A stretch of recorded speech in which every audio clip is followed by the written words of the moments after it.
Here's the thing. So I've been working as a video editor slash I like to call myself filmmaker because video editor sucks. For like 3 years or 4 nakaroon.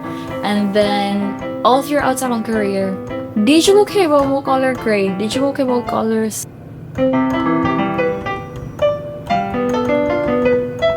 Sa karon, sa project sa akong manghud nga ako naghimo, which is about panhandling, di ko kayo mo color. So today, nagpalit kog something for my girlfriend, which is kaning flowers. See? Siguro the thing I want to achieve in a relationship with my girlfriend is kibaw ko sa akong worth area, but also dili ko mag-hesitate to give everything that I've got.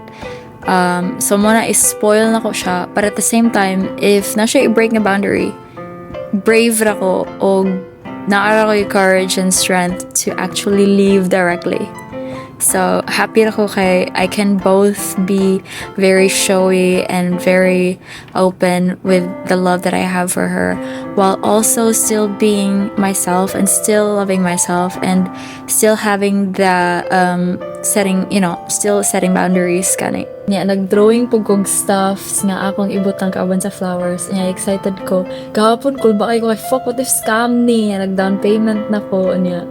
Wala lang. So I think padung na dito ang maghatag niya flowers. Nya happy lang ko kaayo. So it's nice. It's like it's something that I have not been able to balance for all of my past relationships and something I wala ko think of having.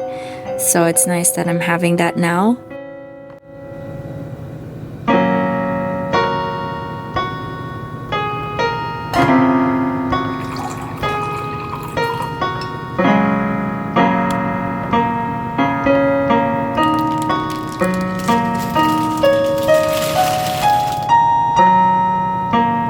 And if ako lang pabuton, I wouldn't let go of her.